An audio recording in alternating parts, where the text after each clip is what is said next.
tiche kuwazana kutsene kama emose chinamate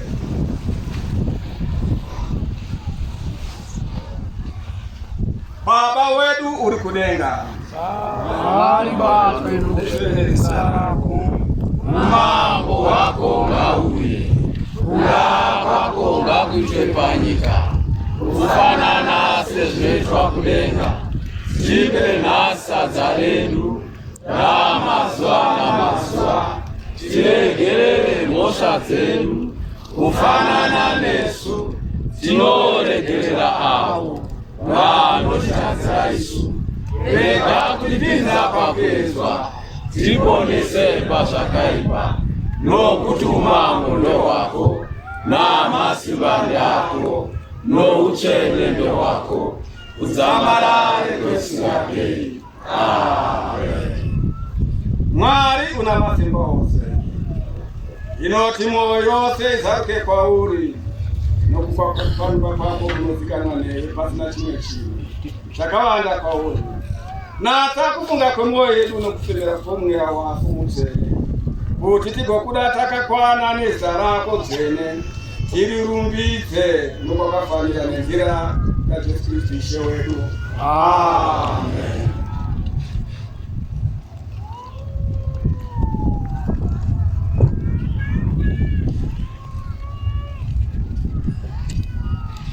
Mirao ya Mwari ine gumi. Sumukai Mose.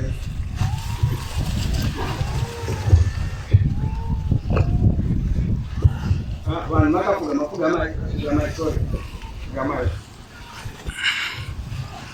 Munotaura sei paMose muchiti yeshati batena tsetse tipe moyo wokuchengeta uyu murao.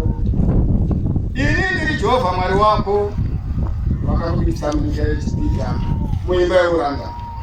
Urege kuvana vavo vaMwari pangu. Yeshati batena tsetse tipe moyo wokuchengeta uyu murao. Urege kuzviitira mufananidzo wakaveswa nechinhu chinofanana nechikudenga pamusoro nechipanyika pasi penyika. Urege kupfugama mberi kwazo.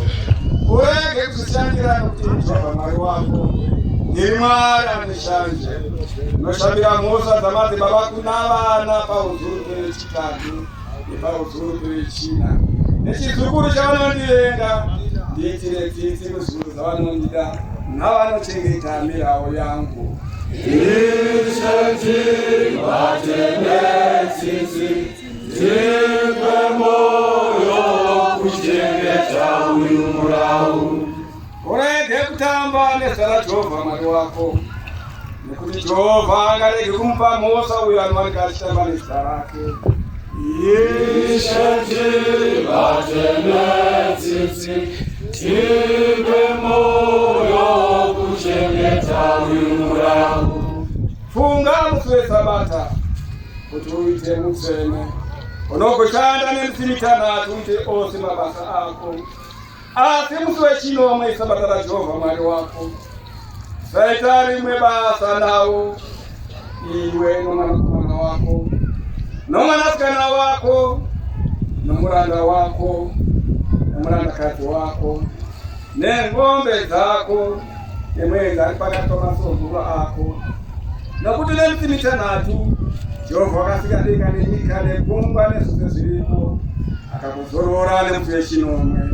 Naizvozvo akauropafadza Jehovha musi wechinomwe akauita mutsvene.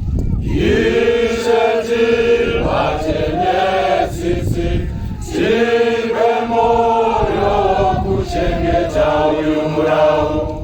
Kudza baba namai ugoti misi yako iwane panyika yawakapiwa naJehovha Mwari wako. Yeshati batena tsitsi tipe moyo wokuchengeta uyu murao. Urege kuuraya.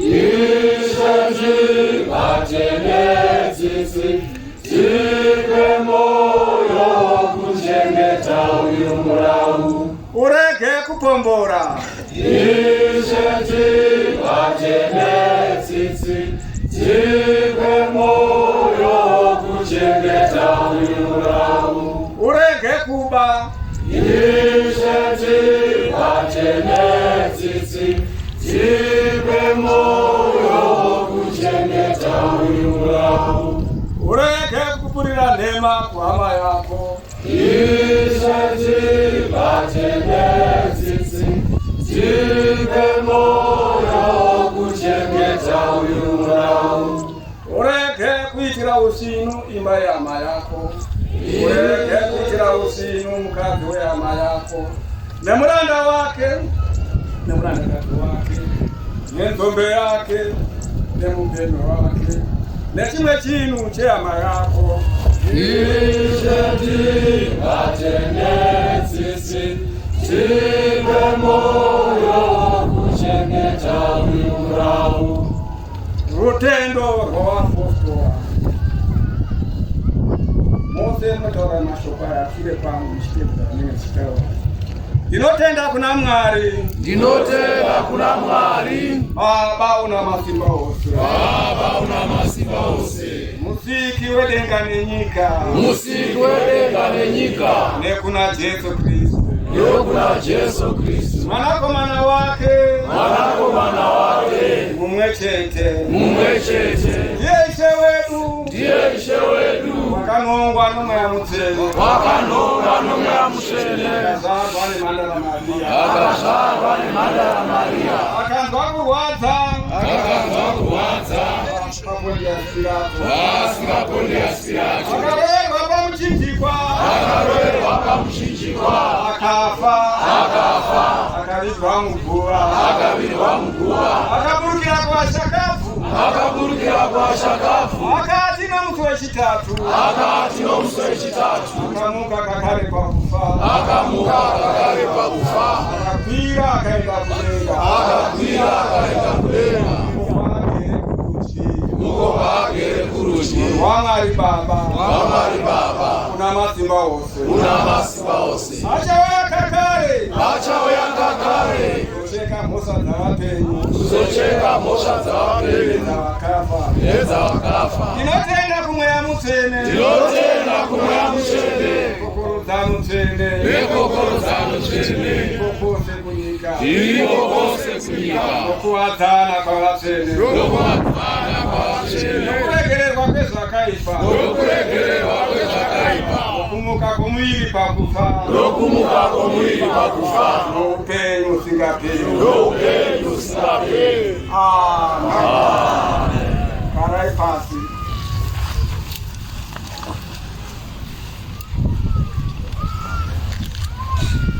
Mazarwa vanodikana kuna Ishe unoda kuti muve nokuwadzana nomuviri lero pano muponesi wedu Kristu akafanira kuchitunga kwazvo chirayiro chaPauro chimuti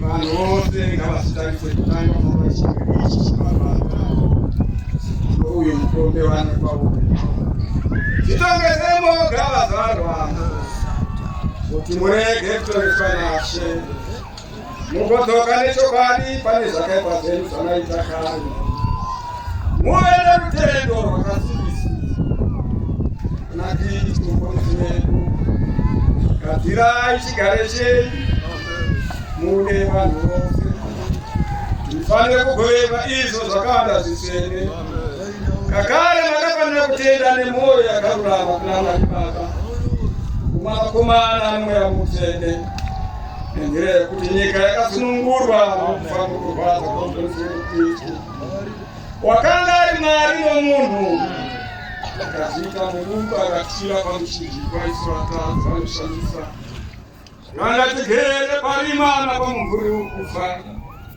akagoti Kristu akatiita vana vaMwari akatisimudza tirevadye nhaka dzoupenyu kusingaperi takamisirwa pane zvakawanda zvitsvene zvichera ruzorudo rwake goti tirava nechisimba rudo rukuru rwaIshe wedu Jesu Kristu muponesi wedu ari oga wakatufira akatuanisa marubafaza asingaverendi kukora zagoma rake akakumba titifunge lofa kwake tiye lokufara kukulo kusingaverendi akatwara zino kuti mutende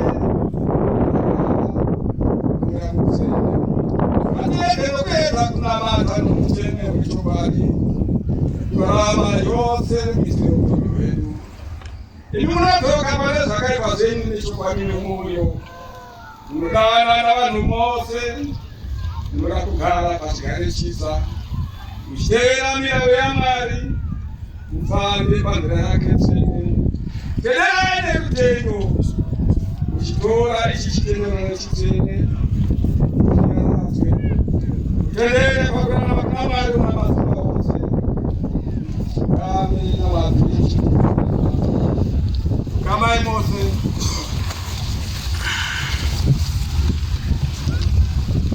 Mwari una masimba ose. Mwari una masimba ose. Baba wetu Yesu Kristo. Baba wetu Yesu Kristo. Mwiti wezvinhu zvose. Mwiti wezvinhu zvose. Mucheki wezvinhu zvose. Mucheki wavanhu vose. Mucheki wavanhu vose. Mucheki wavanhu vose. Tinozvitenda. Tinozvitenda. Tinozvichemera. Tinozvichemera. Nokuzvichemera. Nokuzvichemera. Zvakaipa zvedu zvizhinji. Zvakaipa zvedu zvizhinji. Zvatakaita. Zvatakaita. Nokutadza nokuipa. Nokutadza nokuipa. Nguva nenguva. Nguva nenguva. Nokufunga. Nokufunga. Nokutaura. Nokutaura. Netsika dzedu. Netsika dzedu. Wauri ukuru hwamwari wako. Takazimutsira hasha dzako. Takazimutsira hasha dzako. Nokutsamwa kwako. Nokutsamwa kwako. Wakafanira. Wakafanira. Tinodzoka nechokwadi. Tinodzoka nechokwadi. Tine tsitsi dzomwoyo. Nezvikanganiso zvedu. Nezvikanganiso zvedu. Zvinorwadza kana tozvifunga. Zvinorwadza kana tozvifunga. Kurema kwazvo atingakutauriri. Kurema kwazvo atingakutauriri. Tiitire tsitsi. Tiitire tsitsi. Baba une tsitsi. Baba une tsitsi. Dzisisaverenge. Tiregerere zvose zvakapfuura. Tiregerere zvose zvakapfuura. Nenzira yemwanakomana wako. Ishe wedu Jesu Kristu. Ishe wedu Jesu Kristu. Itakuti. Tirambe tichikunamata. Tirambe tichikunamata. Tichikutendisa. Nechigare chitsva. Nechigare chitsva. Zvino nenguva dzose. Zvino nenguva dzose. Ugoti kukurumbidzwe. Tushandiswe zita rako. Nenzira yaJesu Kristu Ishe wedu. Nenzira yaJesu Kristu Ishe wedu. Amen. Garai pasi.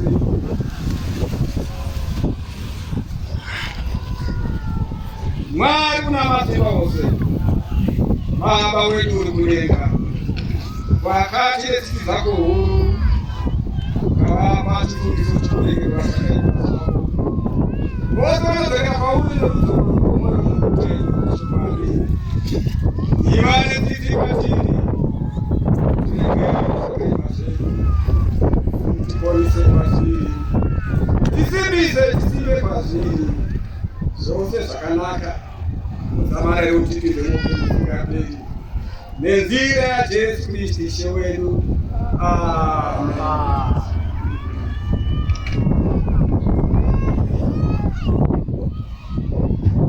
Hatina kuya kune itafura yako. Ishe une tsitsi. Tichifunga kurarama kwedu. Muuya tichifunga kurwa. Muruzhinji hatifanirisi kunonga mupfumbwe pasi petafura yako.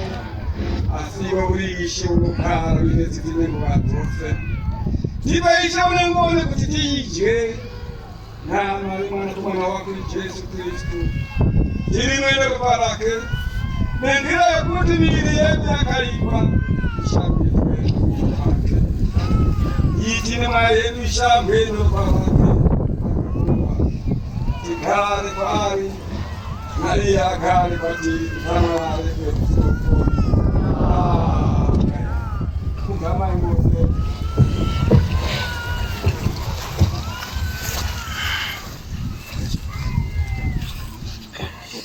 Mwari masimba ose Baba wetu kubenga wakati uine tsitsi dzako huru katipa mwanakomana wako mumweshike Jesu Kristu kuti anzwe kufa nokuroverwa pamuchinjikwa ugoti tisinungurwe wakati nokuzvipira kwake kwaakaita kwazvo akaita dera mamba rakazadzika nomupiro wakakwana nenzira dzakaita zvayo yopenyika wakati kakara akatimisira chifungisiso chisingaperi chokufa kwake wakadaro muevhangeri yake tsvene kuti ngatichichengete adzamare adzoke akare tinokuchengetedza Baba une tsitsi kuti utinzwe ita kuti isu tinoziganisira izvi zvinhu zvako chipapata newaini nokumisirwa kutsvene kwomwanakomana wako Jesu Kristu muponesi wedu tinoziganisira kuti tipote tichizvunga nokufa kwake nokurema kwaakatwa ita kuti tive vagoverwi vomuviri wake wakaropafadzwa